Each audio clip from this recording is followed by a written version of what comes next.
Hey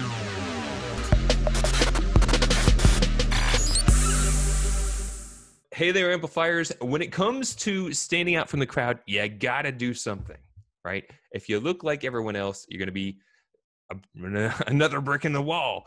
So you gotta have something that stands out. And our guest today is gonna be sharing his story about, how he's taken his ride from being in corporate to being able to help others really just amplify their inner awesome.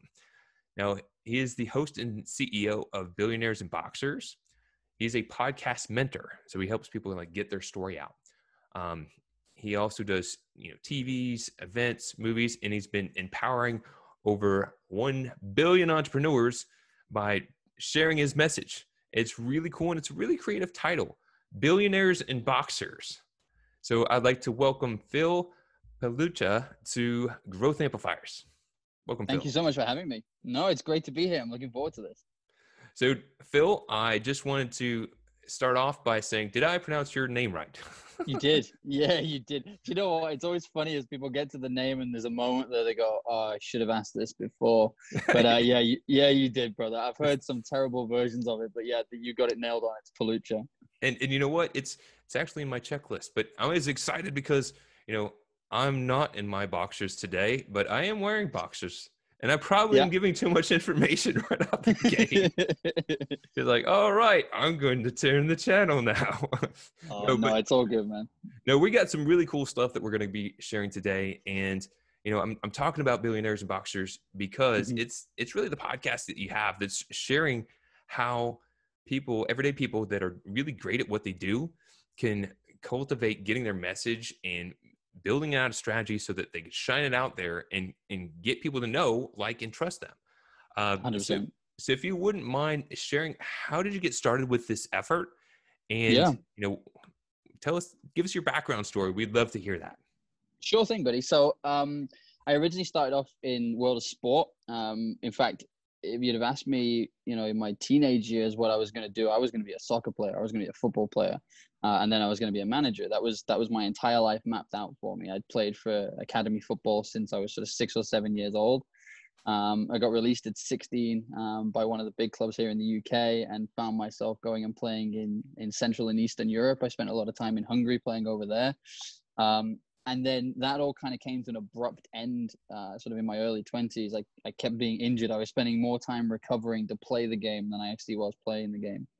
But I wasn't ready to leave. So I went into coaching and started working with youth academies and all this sort of stuff. So sport really taught me a lot. But, it wasn't the same buzz. I didn't get the same buzz from it. And I kind of realized maybe it's time to put the boys' game aside and go and do something a bit more professional. And I had no idea what that was. No idea.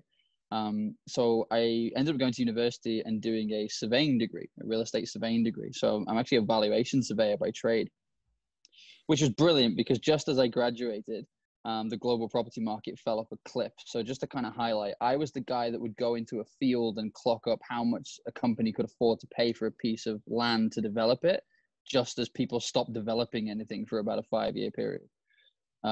So that was really good timing.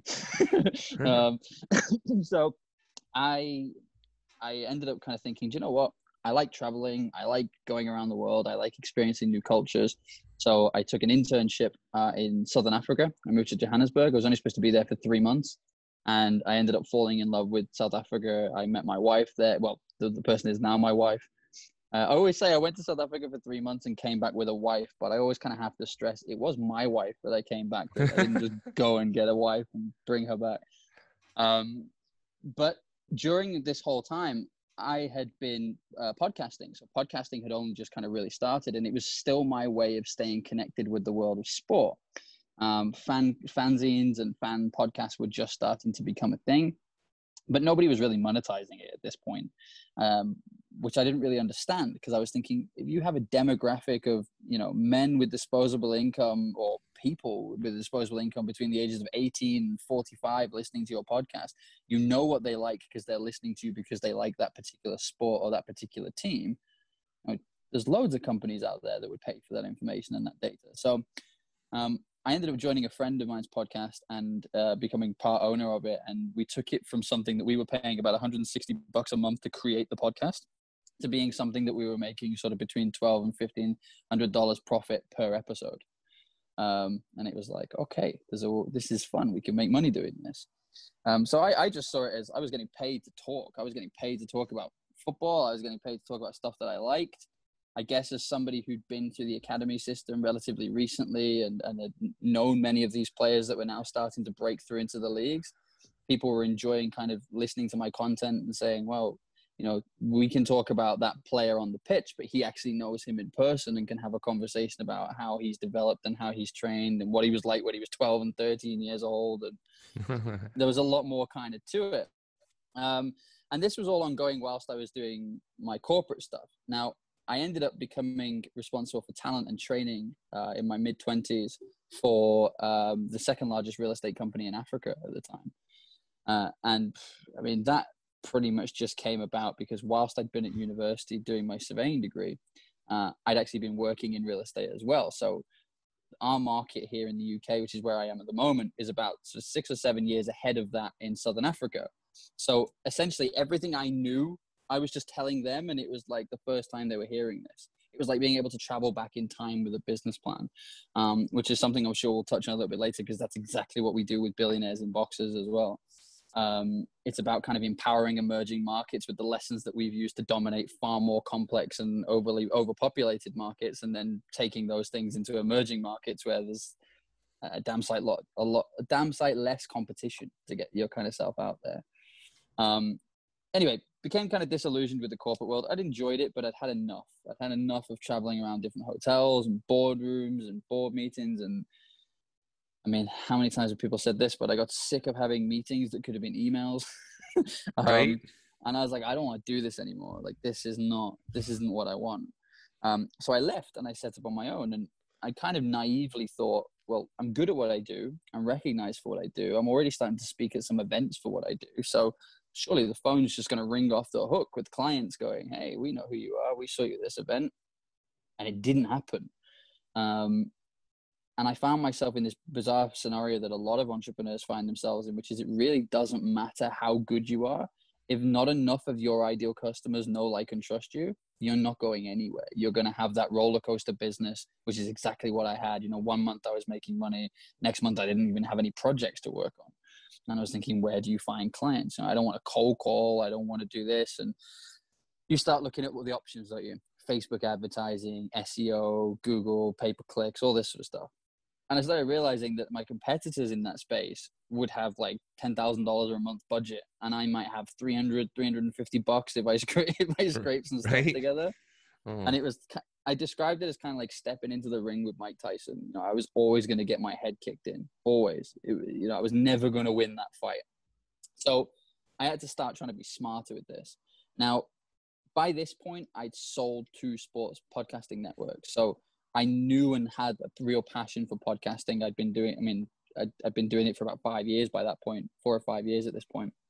And I decided, do you know what? I'm going to try and use it for business. And I had no idea whether this was going to work.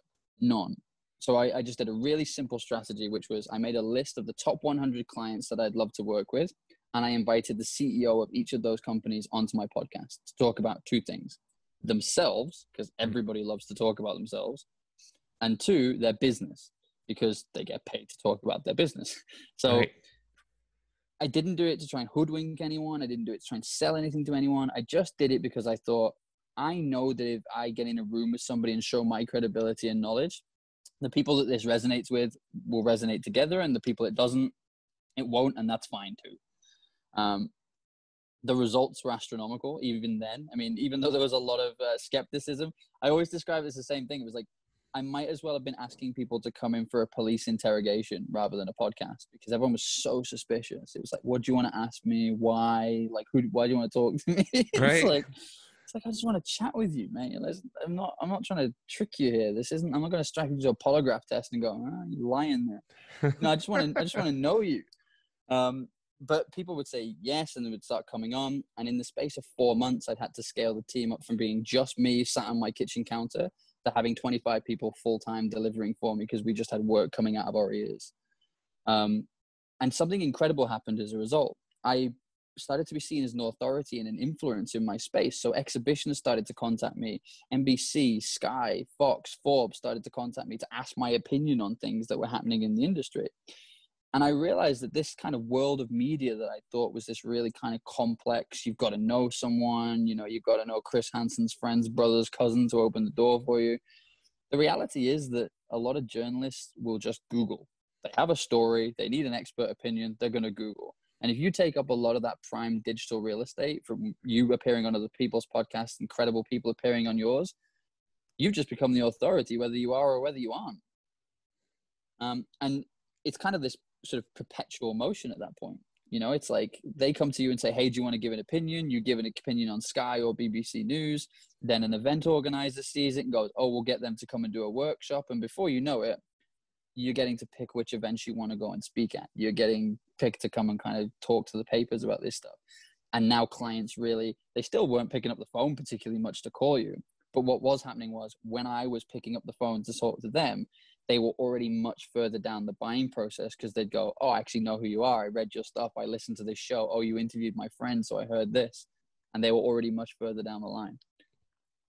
That is a great point. It's kind of like if people were thinking, you know, I'm an expert and I tell people, I put out stuff on my social media, I post all the time, I pay money for advertising, but they're doing it in just their own little venue, and they're not thinking about how can they connect with others and be building those relationships. Just doing that visual right there is like thinking about, you're just expanding your network, and you're doing it in an authentic, genuine way. You're not looking to push people away by like, hey, I've got this great business, buy my services, push people right out the door. You're saying, hey, let's connect. Let me know a little bit more about you. And then you're putting that message all over the place. And then it has a snowball effect. Like you're saying, it really does. So people are like, there's that guy. The same thing, right? Which is I don't sell, I introduce, because I don't want to ever have to sell this to somebody. It either resonates with you or it doesn't, because you know, we've all had clients that we've worked with that we really wish we hadn't. And they're usually the ones where we've tried to change our service, or we've shoehorned them in, or, you know, it wasn't quite as natural a fit as it could be. It was just that we needed the cash at the time, so we took them. Whereas now I find myself in a blessed position that actually I work with people that I want to work with. I work with people that, I mean, you use the phrase expert. I would never call myself an expert because the industry changes so quickly. I mean, even if I was an expert yesterday, today I'm not. You know, you want to look at it this way. I spent a lot of time helping businesses to stand out from the crowd. There's been 200,000 plus businesses start a podcast since the beginning of COVID because they're realizing they need to be seen digitally. Like podcasting grows year on year anyway, but even I didn't see 200,000 people creating a podcast in the last 4 months. I didn't think that was going to happen. Not all with me, by the way, because I really would be a billionaire. But yeah, but this is the point, isn't it? You mentioned about growing that audience. So I always say the same thing to people, and it's such a key ingredient that even podcasters miss. It's like, how do I grow my podcast? Well, there's only so much you can shove it in front of your friends and family and ask them to share it out before they start to get sick of you doing it and it's getting a handful of likes and no one's listening. So I always look at it like growing a flower. Growing a flower needs sunlight and it needs water. So imagine your podcast is the sunlight and that's the value add. So you're wanting to add value with your podcast. You still need water. Otherwise, you're just going to kill the plant with too much sunlight. And that water is your audience. So where are your audience going to come from? And my attitude was always find somebody who already has that audience, create an incredible piece of content together that empowers people. Like this, for example. My listeners will be coming and listening to this. Some of them will resonate with what you say and they'll stick around and you'll binge your content. You'll get new subscribers and it'll happen exactly the same the other way. Some of your listeners will listen to me and go, he's got a point. I want to know what else he's talking about. And they'll come and subscribe to my stuff. We've created a great piece of content. We've learned something together, but now we've both grown our audiences as well. I love the idea. So if people are in that spot right now, and because I know that I'm getting a lot of that feedback. People are like, oh, I think I'll start a podcast, or I just started a podcast. Let's talk about what are some things to avoid that can throw your podcast efforts down the tubes or just having you fight an uphill battle? What are some things to avoid? I think the first thing is mentality. You have to have your mentality right. So, we were talking earlier about when I first started using it for business. I had a list of the top 100 clients that I wanted to work with. The reality is, how do I word this nicely? I didn't care if anybody was listening. It was me building relationships with these people and these individuals and these businesses. It really didn't bother me whether somebody else was listening to this. I kind of saw it as like Napoleon Hill meets podcasting. I was getting the opportunity to speak to people that were more experienced than I, further developed in my field, and learn from them and their career. So provided I was learning something and we were learning from each other and helping each other, it really didn't matter to me if anybody was listening, which is the complete opposite of most people that start a podcast, because it's all about, oh, I'm only getting 10 listeners. I'm only getting 50 listeners. I've just reached the 100 downloads mark. You got to flip it. Stop worrying about the listeners. If you add value and you monetize your podcast, either in a way of who you're building relationships with, or if it's feeding into your influencer and authority status, provided you're gaining something from it, it doesn't have to be, this huge audience. The second thing I'd say is, most businesses that will be listening to this, if I said to you, okay, look, let's invite the top 100 clients and come onto a podcast, 50 of them are going to say yes. Can you handle more than 10 of those clients right now if they say yes? Or have you got a completely different problem? Are you now trying to scale rapidly to be able to deliver this? Because if the answer is no, I can't handle more than 10 of those clients, what are you worried about having more listeners for? Technically, you only needed those 10 to listen. Right. So it's the mentality is one thing that I would suggest.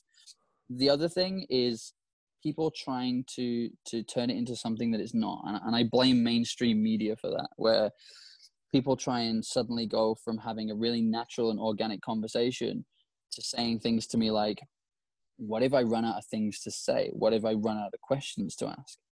And I always find that such a bizarre thing to say, because it's like, if I put you in a room with like a really interesting person, would you run out of things to say over a coffee? It's like, no, of course you wouldn't. So the only reason that you're feeling that way is that you've built this podcast up to be something different in your head. You're now thinking about production value. You're now thinking about being the reporter. And now you're not being yourself. You're not being genuine. So you're not actually helping boost your influencer or authority status. If you're good at what you do, go and be genuine and have a genuine conversation with somebody. Don't worry about, doing the perfect introduction. Don't worry about, now we're going to go to an ad break. You're not on NBC. Stop trying to pretend that you are. Maybe you will be one day, but right now, this is your podcast, your opportunity to get your voice out there. So don't use that platform to pretend to be somebody that you're not. That's very helpful for those who are in that new field. And I think that you're right. I know you're right. If you have the wrong mindset coming into this game, you're probably going to get disappointed, and that disappointment is probably going to get you to not show up the same, and that 100%. not showing up the same will be the downfall of the effort.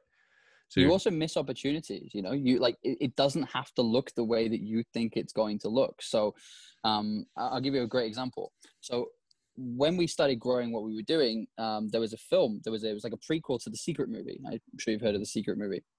So The Secret, obviously the book by Rhonda Burns, and then the movie. The movie reached 500 million people. 500 million people, right? We work exclusively with many of their coaches, putting on live events, both virtual and in person. And they mentor many people across our sectors and our groups, because they are passionate about helping these businesses grow, helping these individuals to grow, helping them not just build successful businesses, but happy and successful lives. I never saw that coming. I never saw, Marie Diamond saying, sure, Phil, here's my app. Feel free to just give it out to all of your people free of charge. Or Doug Vermeeren, the world's passive income coach, saying, we'll do a one-on-one session. Dr. Travis Fox saying, anybody you sign up, send them my way, and I'll be happy to do a strategy session with them. Make sure that they've recognized all the opportunities to make money organically and naturally through their business. I didn't see that coming. That happened because I interviewed them. We built a relationship and they made an offer.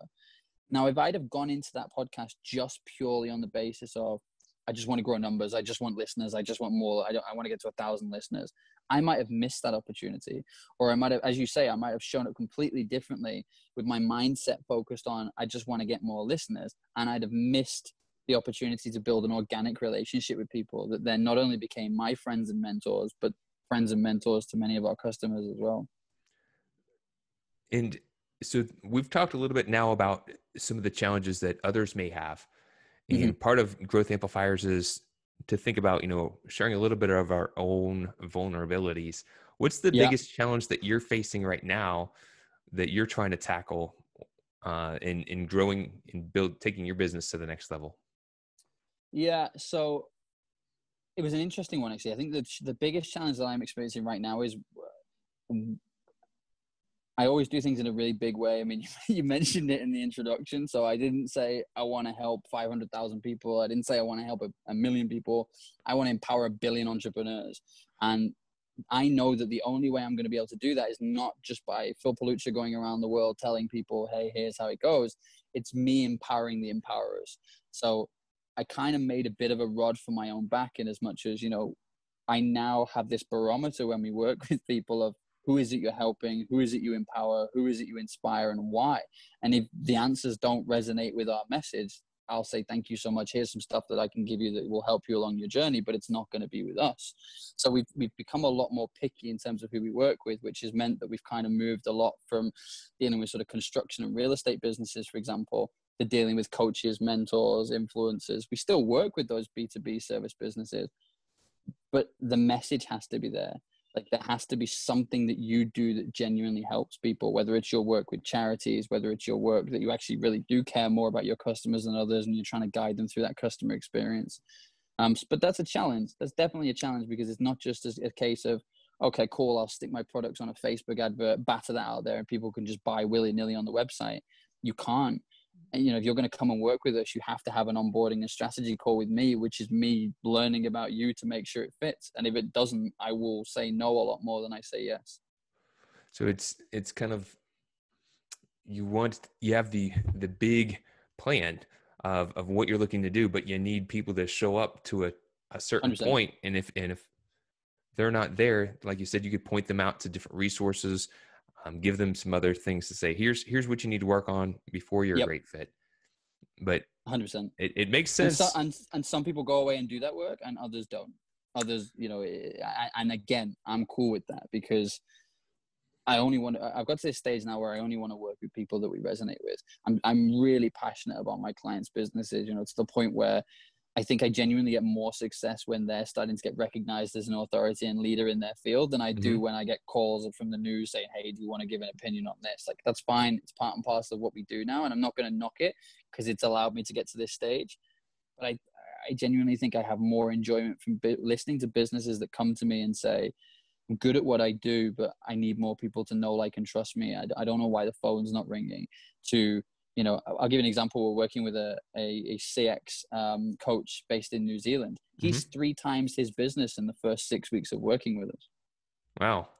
Like that's an incredible stat. And that makes me really proud because I didn't do anything magical. I just introduced him to the strategies that we use regarding the podcasting, spent some time with him. He's done a few podcast interviews. He's appearing on other people's shows.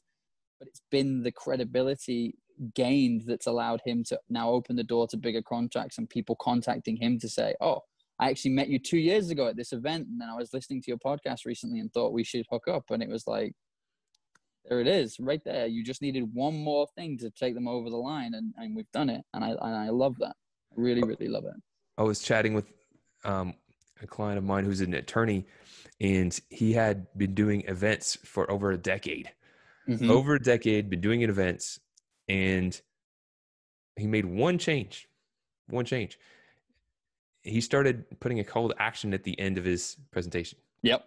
Yes. It's one change, and it seems uber basic to those who've kind of been around in the marketing world and kind of understand that. But if you don't know, then you don't know. 100%. For a decade, he had done those presentations, and maybe he said a job or two he got from it.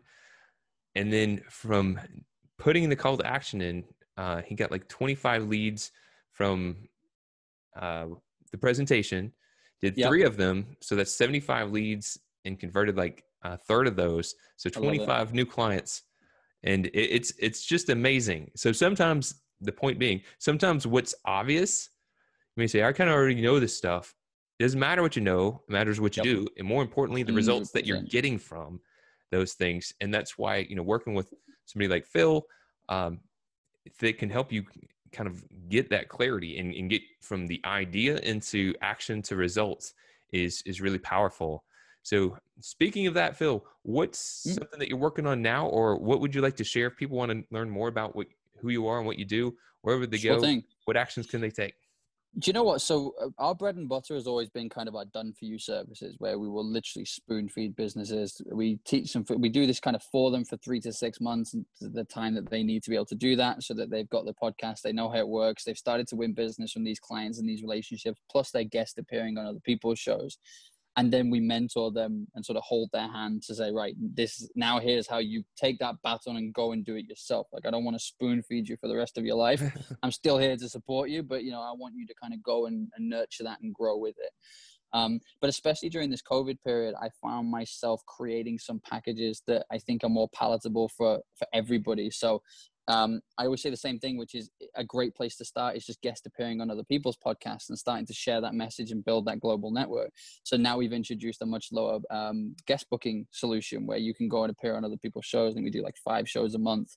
And again, then it's about, we've broken our mentorship package down into a monthly package so that more people can kind of pallet that and come and do that. So there's some really interesting stuff happening, all available on our website, billionairesinboxes.com.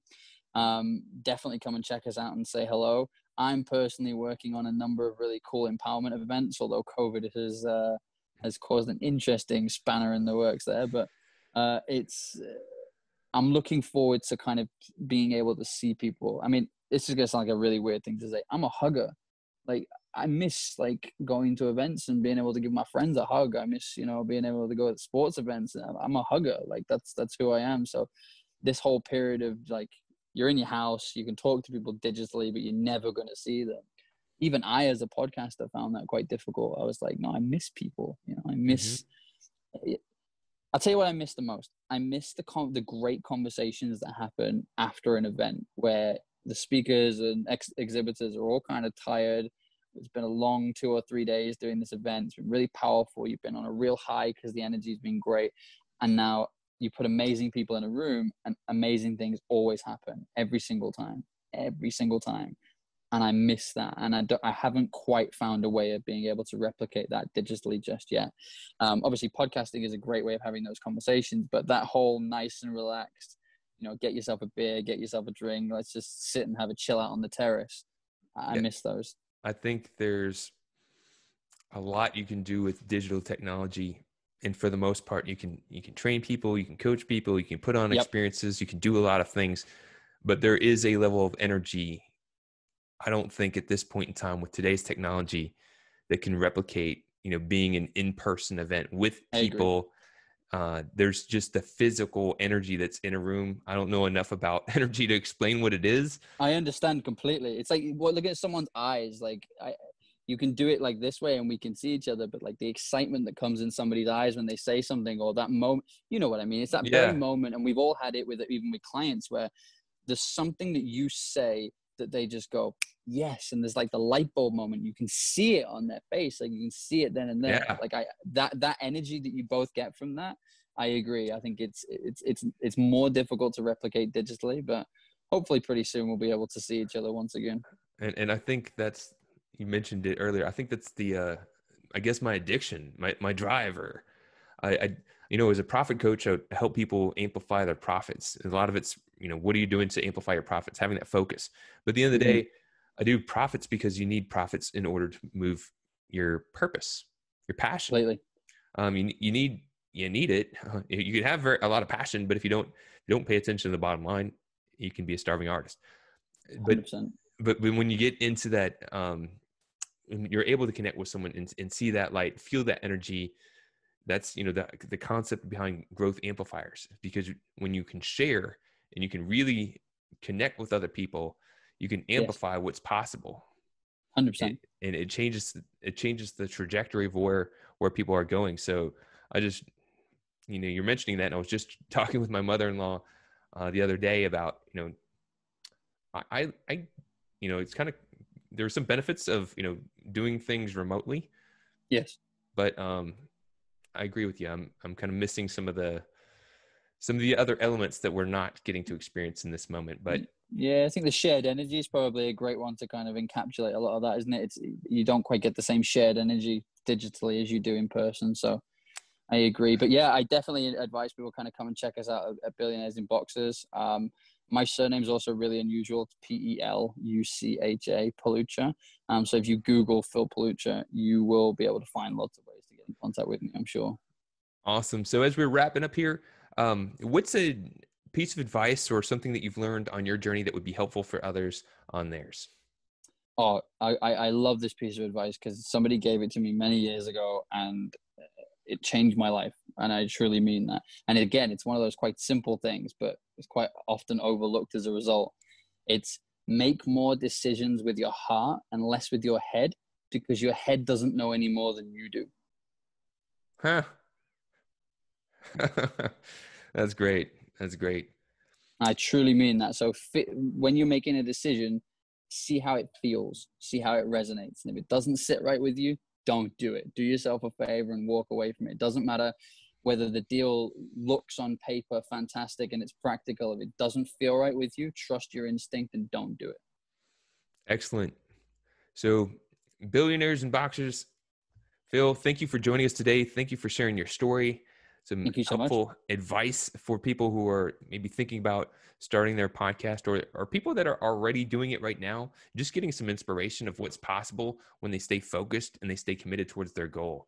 We appreciate 100%. having you on, and I look forward to continuing to connect in the future as we continue to spread the message, getting more billionaires and their boxers around the world. For sure, brother. To show your support, take a moment to amplify this message by sharing it online. To connect with me or gain more business growth insights, visit www.growthamplifiers.com. Thank you for your support.